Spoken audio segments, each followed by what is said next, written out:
Shalom semuanya, senang bersama dengan saudara dalam program Deep Talk with AC ya. Dan sebelum kita masuk dalam bacaan Yeremia pasal yang ketiga ya pada malam hari ini, pada episode ini, saya mengajak semua untuk tundukkan kepala kita berdoa. Kita satu hati kita doa. Makasih Tuhan buat tadarusan kami yang bisa kami lanjutkan pada episode kali ini. Kami tolong diberikan hikmat marifat, pencerahan dari Tuhan, remind dari Tuhan, sehingga ayat-ayat yang kami baca ini bisa kami dapatkan pemahamannya, dapat kami aplikasikan sehingga nama Tuhan dipermuliakan dalam hidup kami kelak. Tolong kami, jangan satupun kami yang kau lalui. Haleluya. Amin. Bapak Ibu siapkan Alkitab kita masing-masing ya. Kita siapkan Yeremia pasal yang ketiga ya. Yeremia pasal yang ketiga. Oleh kuasa darah-Mu, Kau telah tebus dosaku. Kekudusan-Mu melingkupiku, kasih-Mu mengalir memulihkan hidupku. Sungguh besar anugerah-Mu, Kau selamatkan hidupku. Ku menjadi ciptaan yang baru oleh kuasa darah-Mu. Ya, Yeremia pasal 3, pertobatan kepada Tuhan. Sama-sama kita baca ayatnya ya, ayat 1. Pasal 3 Yeremia. Firman-Nya, jika seorang menceraikan istrinya lalu perempuan itu pergi daripadanya dan menjadi istri orang lain, akan kembalikah laki-laki yang pertama kepada perempuan itu? Bukankah negeri itu sudah tetap cemar? Engkau telah berjinah dengan banyak kekasih dan mau kembali kepadaku. Demikian firman Tuhan Allah. Layangkanlah matamu ke bukit-bukit gundul dan lihatlah. Di manakah engkau tidak pernah ditiduri? Di pinggir jalan-jalan engkau duduk menantikan kekasih seperti orang Arab di padang gurun. Engkau telah mencemarkan negeri dengan jinahmu dan dengan kejahatanmu. Sebab itu dirus hujan tertahan dan hujan pada akhir musim tidak datang. Tapi dahimu adalah dahi perempuan sundal. Engkau tidak mengenal malu. Bukankah baru saja engkau memanggil aku Bapakku, engkaulah kawanku sejak kecil. Untuk selama-lamanyakah ia akan murka dan menaruh dendam untuk seterusnya? Demikianlah katamu, namun kau sedapat-dapatnya melakukan kejahatan. Lanjut saja ya, perikop berikutnya. Israel dan Yehuda diajak kembali kepada Tuhan. Tuhan berfirman kepadaku dalam zaman Raja Yosia. Bukankah engkau melihat apa yang dilakukan Israel, perempuan murtad itu? Bagaimana dia naik ke atas setiap bukit dan yang menjulang dan pergi ke bawah setiap pohon yang rimbun untuk bersundal di sana? Pikirku, sudahkah melakukan semuanya ini? Sesudah melakukan semua ini, ia akan kembali kepadaku, tapi ia tidak kembali. Hal itu telah dilihat oleh Yehuda, saudaranya perempuan yang tidak setia. Dilihatnya bahwa karena jinahnya aku telah menceraikan Israel, perempuan murtad itu, dan memberikan kepadanya surat cerai. Namun Yehuda, saudara perempuan yang tidak setia itu, tidak takut, melainkan ia juga pun pergi bersundal. Dengan sundalnya yang sembrono itu, maka ia mencemarkan negeri dan berjinah dengan menyembah batu dan kayu. Juga dengan semua ini, Yehuda, saudaranya perempuan yang tidak setia itu, tidak kembali kepadaku dengan tulus hatinya, tapi dengan pura-pura. Demikian firman Tuhan Allah. Dan Tuhan berfirman kepadaku, Israel perempuan murtad itu membuktikan dirinya lebih benar daripada Yehuda, perempuan yang tidak setia itu. Pergilah menyerukan perkataan-perkataan ini ke utara, katakanlah, kembalilah hai Israel, perempuan sundal, demikianlah firman Tuhan. Murkaku tidak akan muram terhadap kamu, sebab aku ini murah hati, demikian firman Tuhan. Tidak akan murka untuk selama-lamanya. Hanya akuilah kesalahanmu bahwa engkau telah mendurhaka terhadap Tuhan Allahmu, telah melampiaskan cinta birahimu kepada orang-orang asing di bawah setiap pohon yang rimbun, dan tidak mendengarkan suaraku, demikian firman Tuhan. Perikop berikutnya ya, umat yang akan datang di Sion. Kembalilah, hai anak-anak yang murtad, demikianlah firman Tuhan. Karena aku telah menjadi tuan atas kamu. Aku akan mengambil kamu seorang dari setiap kota, dan 2 orang dari setiap keluarga, dan akan membawa kamu ke Sion. Aku akan mengangkat bagimu gembala-gembala yang sesuai dengan hatiku. Mereka akan mengembalakan kamu dengan pengetahuan dan pengertian. Apabila pada masa itu kamu bertambah banyak dan beranak cucu di negeri ini, demikian firman Tuhan, maka orang tidak akan lagi berbicara tentang tabut perjanjian Tuhan. Itu tidak lagi akan timbul dalam hati dan tidak lagi akan diingat orang. Orang tidak lagi akan mencarinya dan membuatnya kembali. Pada waktu itu Yerusalem akan disebut tahta Tuhan dan segala bangsa akan berkumpul di sana demi nama Tuhan ke Yerusalem, dan mereka tidak akan lagi bertingkah langkah menurut kedegilan hatinya yang jahat. Pada masa itu kaum Yehuda akan pergi kepada kaum Israel, dan mereka akan datang bersama-sama dari negeri utara ke negeri yang telah kubagikan kepada nenek moyangmu menjadi milik pusaka. Tadinya pikirku, sungguh aku mau menempatkan engkau di tengah-tengah anak-anakku dan memberikan kepadamu negeri yang indah, milik pusaka yang paling permai dari bangsa-bangsa. Pikirku, engkau akan memanggil aku Bapakku dan tidak akan berbalik dari mengikuti aku. Tapi sesungguhnya seperti seorang istri tidak setia terhadap temannya, demikianlah kamu tidak setia terhadap aku.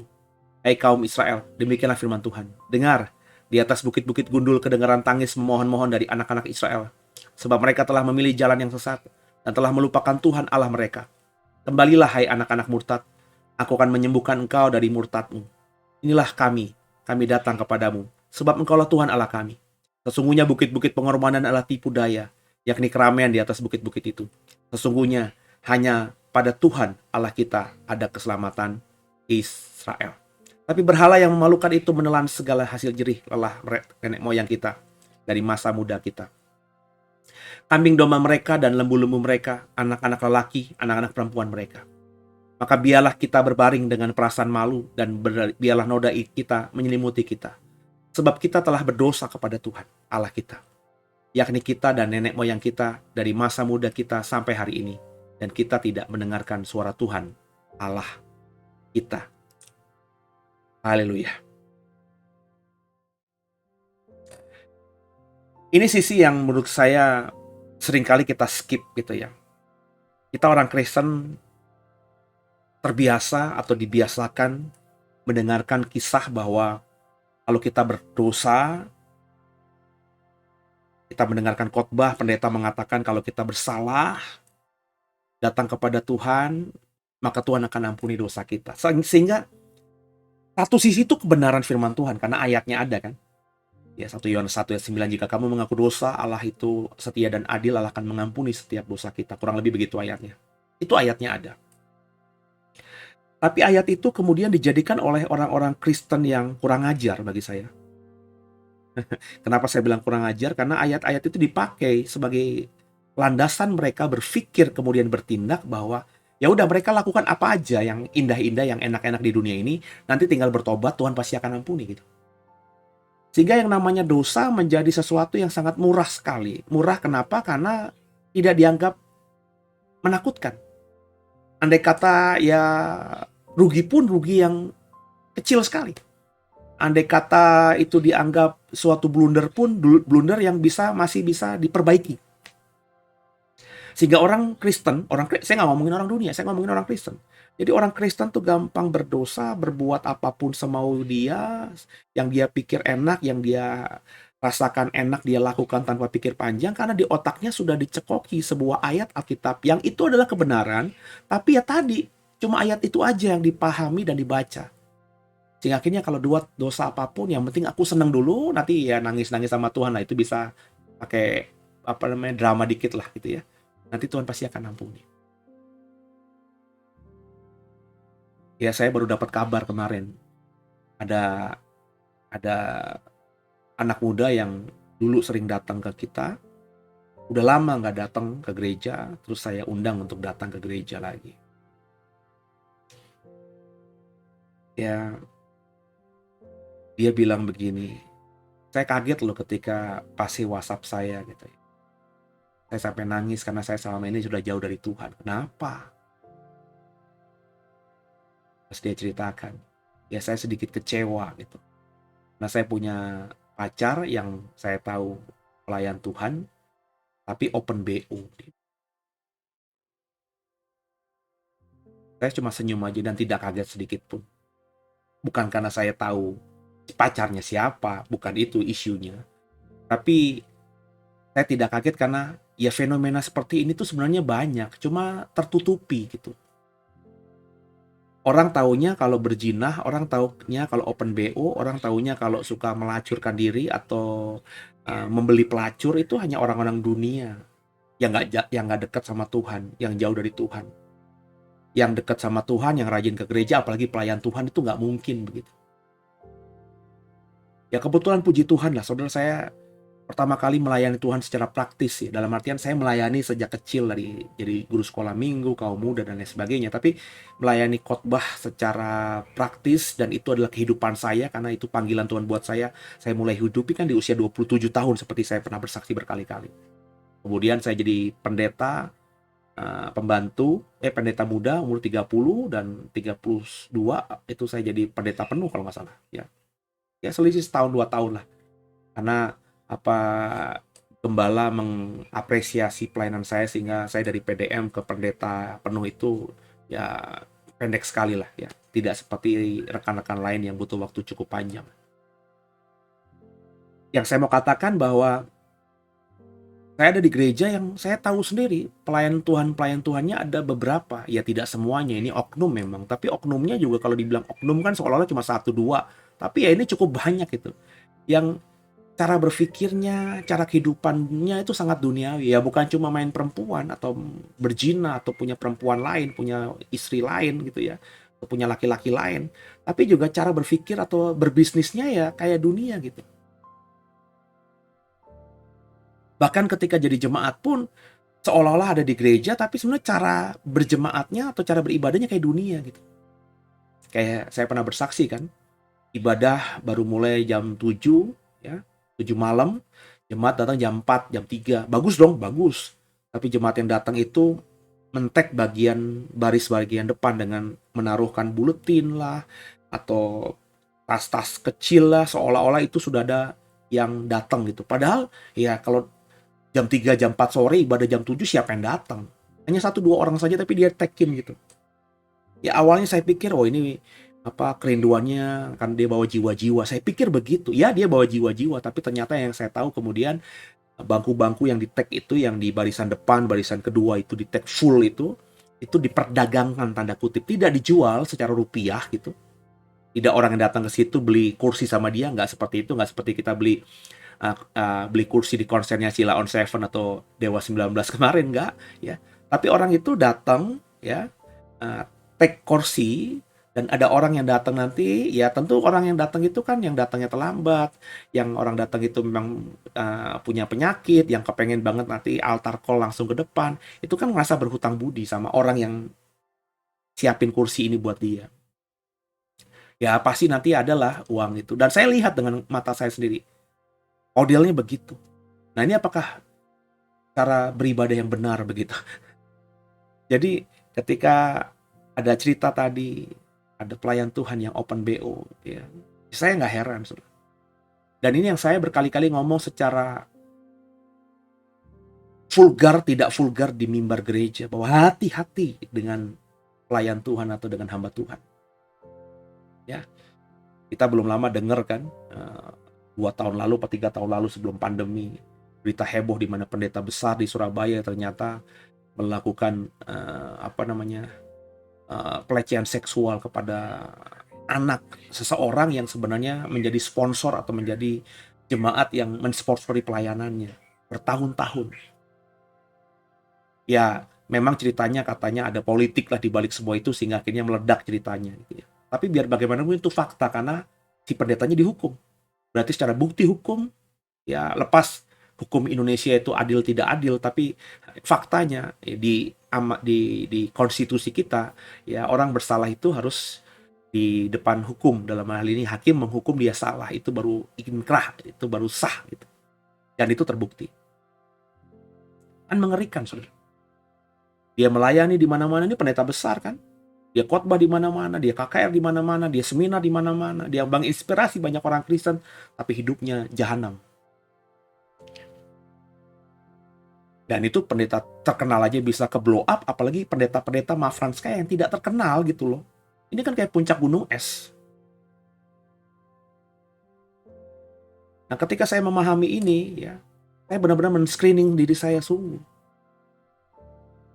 Oh, saya ngeri saudara ketika di gereja lama besar dulu, saya belum jadi gembala, belum ada dowe ya. Ya, saya mendapati fakta itu, saya bilang, wah, gue harus jaga diri gila-gilaan ini. Karena kalau pendeta laki-laki kedapatan berzina, pasti perempuan yang bukan istrinya yang di mana dia berzina itu perempuan yang jauh lebih cantik secara secara fisik dibandingkan istrinya. Karena logikanya kan kalau istrinya udah cantik, ngapain dia jinah dengan perempuan yang tidak cantik atau jelek atau lebih jelek daripada istrinya, kan begitu logikanya. Meskipun ada faktanya ya, ini orang gila aja, orang sarap aja. Tapi yang normal, yang logikanya kan begitu. Selalu mencari yang lebih baik. Rumput tetangga selalu lebih hijau katanya daripada rumput sendiri. Jadi, wah, saya benar-benar susah, saudara. Susah, saudara, memagari itu. Karena saya diposisikan saat itu sebagai ya, pendeta yang relatif paling muda di ringnya gembala. Ya, saya berani berkata di timnya gembala saya saat itu, di zaman saya yang paling muda. Kemudian juga saya dipercaya untuk mengelola sebuah sekolah di mana mahasiswa saya semuanya adalah perempuan-perempuan, hampir 80% perempuan, 20% laki-laki. Dan dari 80% perempuan atau 70% perempuan itu, ya 40% sampai 50-50 itu belum menikah. Di mana mereka menganggap saya dosennya, mentornya, bapak rohaninya, kakak rohaninya, whatever lah sebutannya.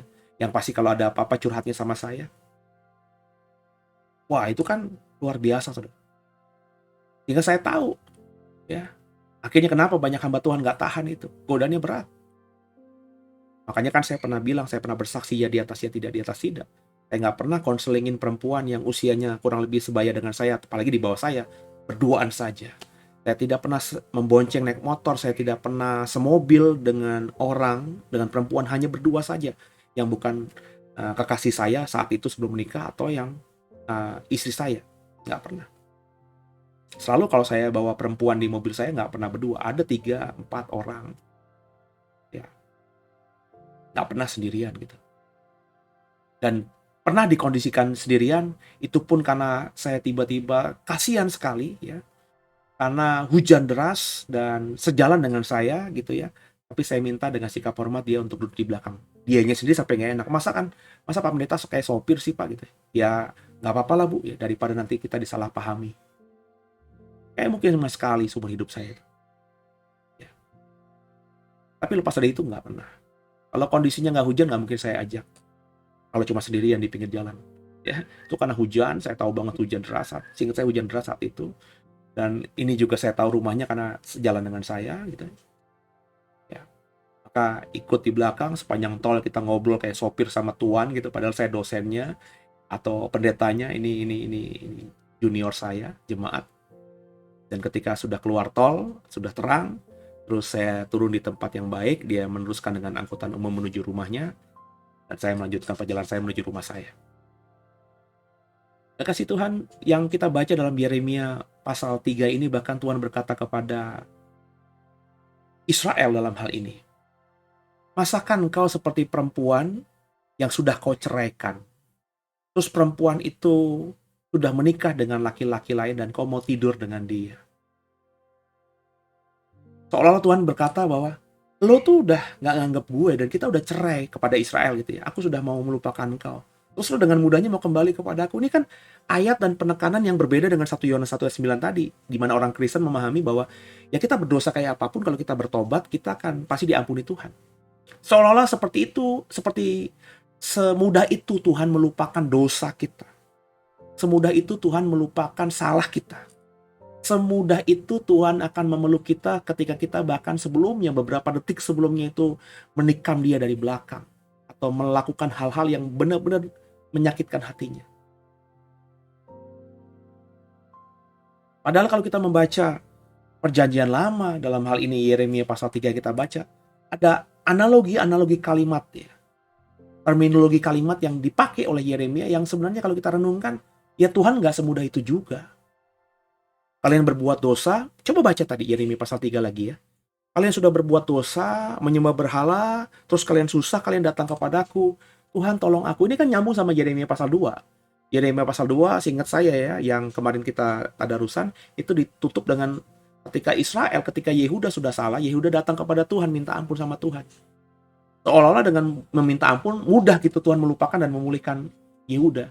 Dan dilanjutkan di pasal 3 ini yang kembali Yeremia menekankan hal itu. Ya. Tuhan nggak begitu juga.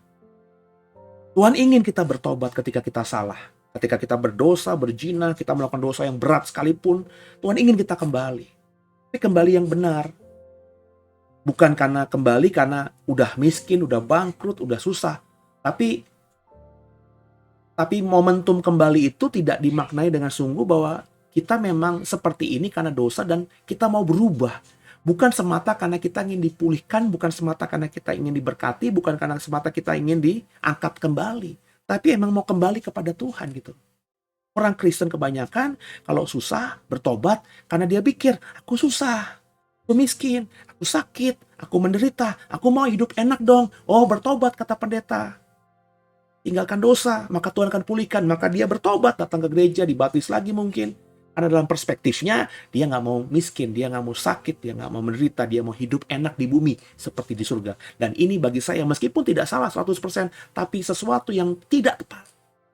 Orang bertobat tuh harus selalu dengan pemahaman bahwa dia tidak mau mengulangi dosa yang sama. Dia tahu dosa yang lama itu, kelakuan yang lama itu salah. Dan dia mau hidup benar sampai matinya. Tapi kan faktanya tidak. Banyak orang Kristen yang bertobat, kemudian ketika seolah-olah atau sudah pulih, terus dia berdosa lagi. Begitu aja, ngebulet aja. Dan saya bisa tunjuk jari, banyak orang yang saya kenal, yang saya lihat dari dekat dan jauh seperti itu. Gak berubah. Bulet aja. Apakah bahagia hidupnya? Kelihatan bahagia, tapi saya yakin enggak. Dan beberapa yang akhirnya ngobrol lagi sama saya menyimpulkan memang kebahagiaan yang saya lihat itu semu. Jadi Tuhan ketika melihat Israel, sudah menceraikan Israel karena Israel begitu jahatnya, ya. Terus Israel sudah dibuang ke Asyur. Tuhan juga memanggil kembali Israel. Kenapa? Karena melihat Yehuda. Kalimat-kalimat di Yeremia tadi menarik untuk kita perhatikan. Yehuda yang melihat perjinahan Israel ini, itu bukannya mengambil pelajaran. Yehuda yang melihat perjinahan, tanda kutip ya, perjinahan Israel dengan dewa-dewa lain yang melukai hati Tuhan ini, dan akhirnya Tuhan hukum dengan dibuang ke Asyur dan mereka hancur lebur oleh Asyur, itu malah tidak menjadikan pengalaman atau pembelajaran. Yehuda malah mengulangi dosa yang sama. Ini yang saya bilang, orang Kristen itu sudah tahu, sudah pernah melihat, sudah pernah menyaksikan, sudah pernah dengar kesaksian bahwa kalau begitu tuh salah, Tuhan marah, Tuhan hukum. Tapi kesaksian orangkah yang dia dengar, pengalaman orang lah yang dia dapatkan, ayat Alkitab yang dia baca, itu bukan dijadikan pengalaman dalam hidupnya, tapi cuma dibaca, didengarkan begitu saja, disaksikan begitu saja, terus menguap seperti asap, akhirnya tidak lagi bisa ditangkap, dan kemudian hari dia dengan mudahnya mengulangi dosa yang sama seperti yang dilakukan orang lain, seperti yang dia baca dilarang oleh Tuhan di Alkitab.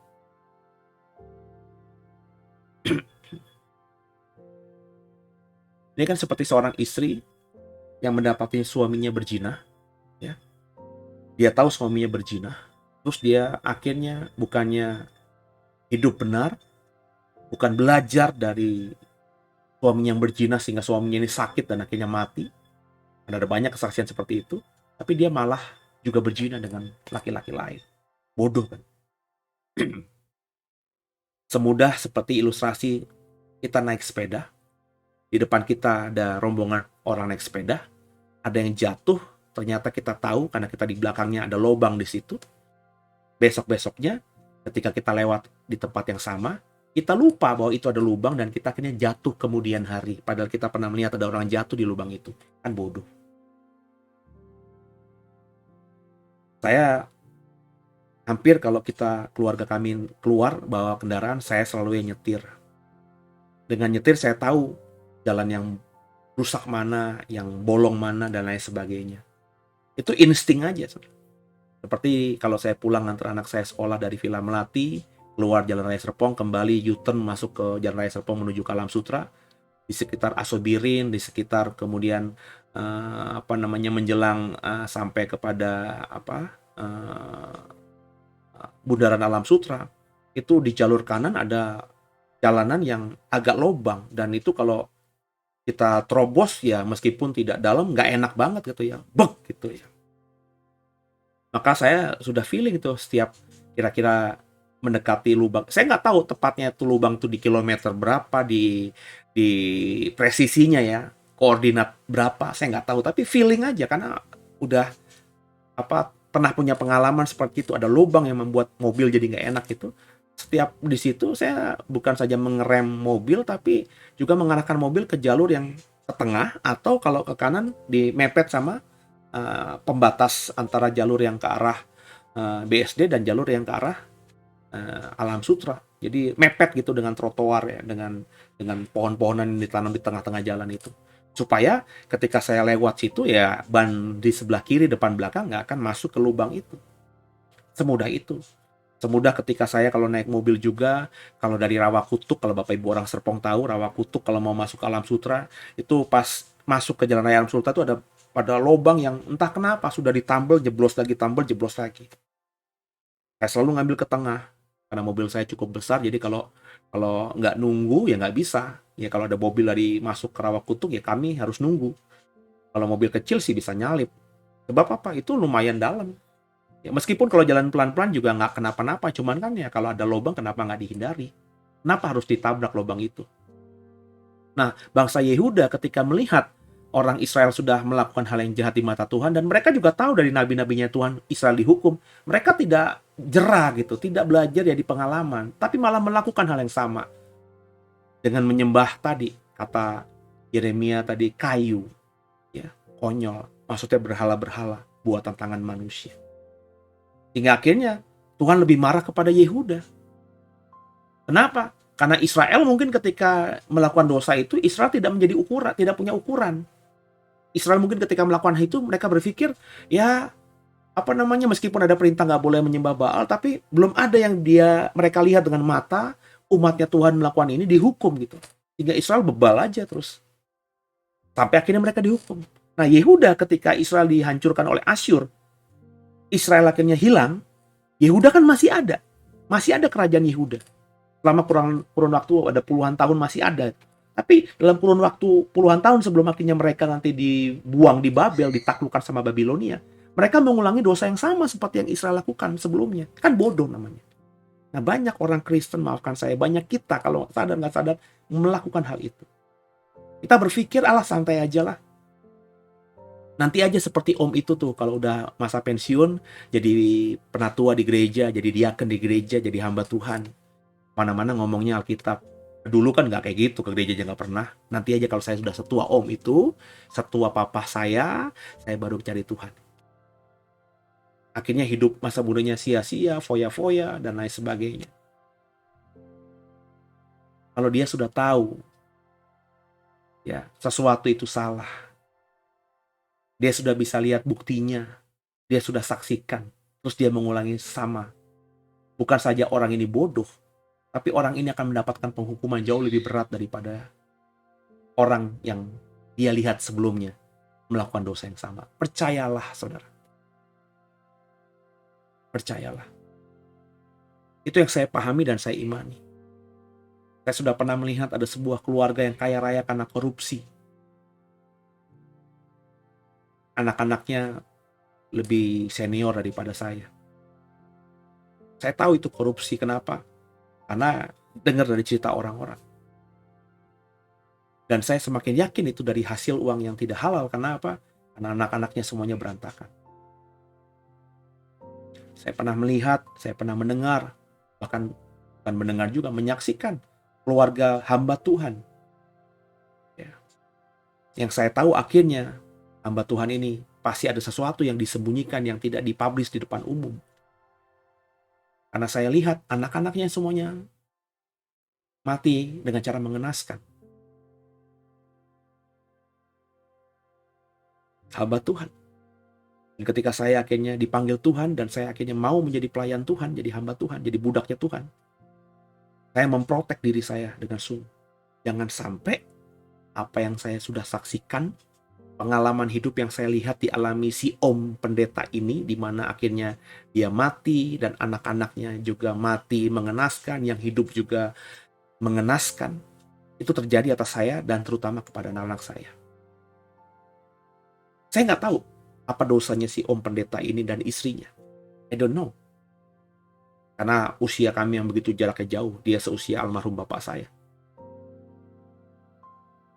Tapi paling tidak, dengan saya melihat apa yang terjadi atas dia dan keluarganya, dan saya yang sudah belajar firman Tuhan dan juga sudah melayani, memahami, berarti ada yang salah dalam hidup si pendetanya, si Om Pendeta ini dan istrinya.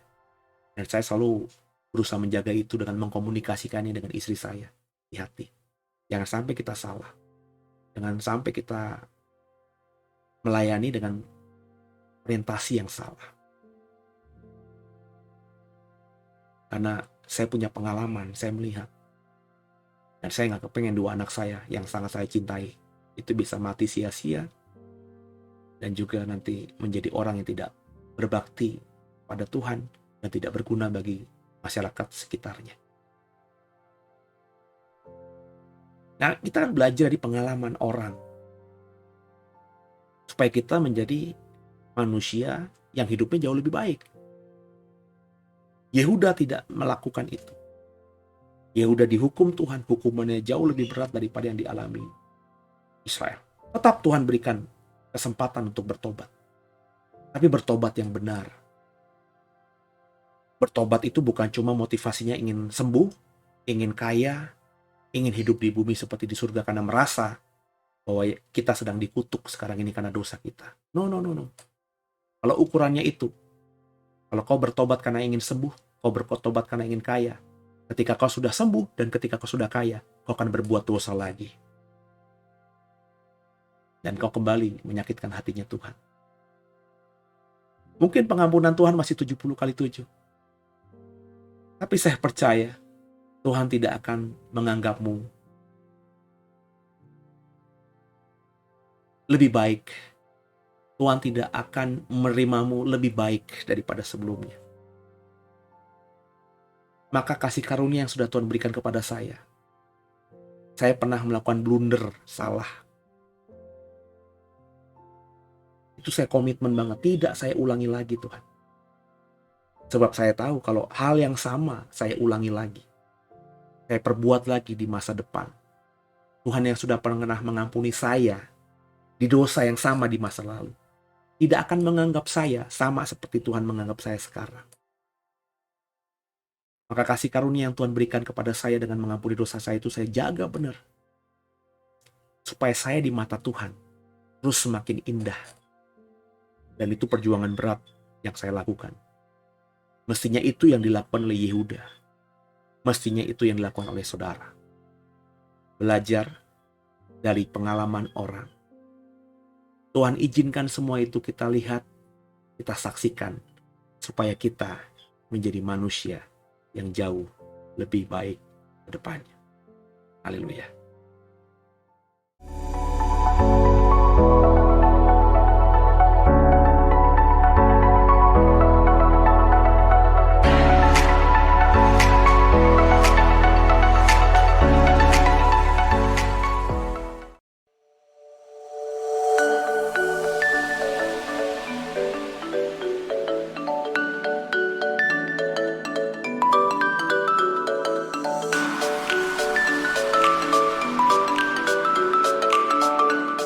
Shalom The Warriors.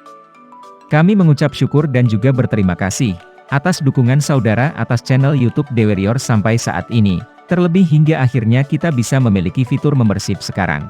Di mana dengan join membership, Bapak Ibu Saudara dapat memberkati pelayanan digital kami lebih lagi. Sekaligus juga mendapatkan fitur-fitur yang lebih seperti, akan ada konten-konten pengajaran yang secara khusus kita upload dan share hanya kepada member, kemudian seminar-seminar online khusus member, dan ke depan masih akan kami terus kembangkan pelayanan kami supaya bisa menjadi berkat khususnya di media digital ini. Jadi terima kasih. Kalau Bapak Ibu Saudara sudah tergerak untuk join membership, caranya bisa diklik tombol join di sebelah tombol subscribe di bawah. Tuhan Yesus memberkati.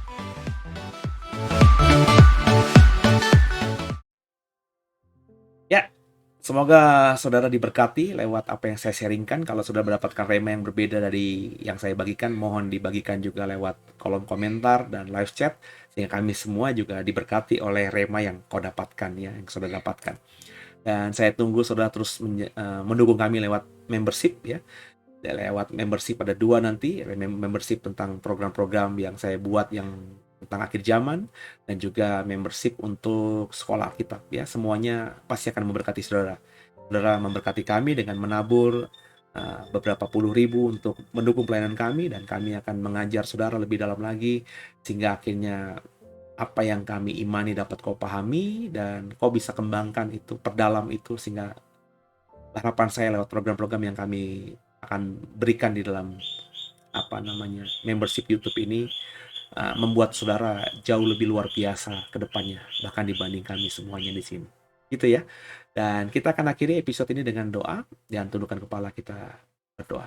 Terima kasih Tuhan, buat episode ini kami belajar banyak pentingnya pengalaman, pentingnya melihat, membaca, menangkap, memahami pengalaman orang, sehingga kami menjadi manusia yang jauh lebih baik.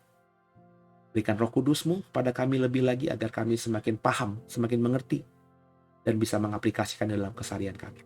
Ampuni salah dosa kami. Yesus Kristus adalah Tuhan Juru Selamat kami yang hidup, dan ke dalam tangan-Mu lah kami serahkan tubuh, jiwa, roh kami. Haleluya. Amin. Sampai jumpa di episode berikutnya. Tuhan Yesus memberkati semuanya.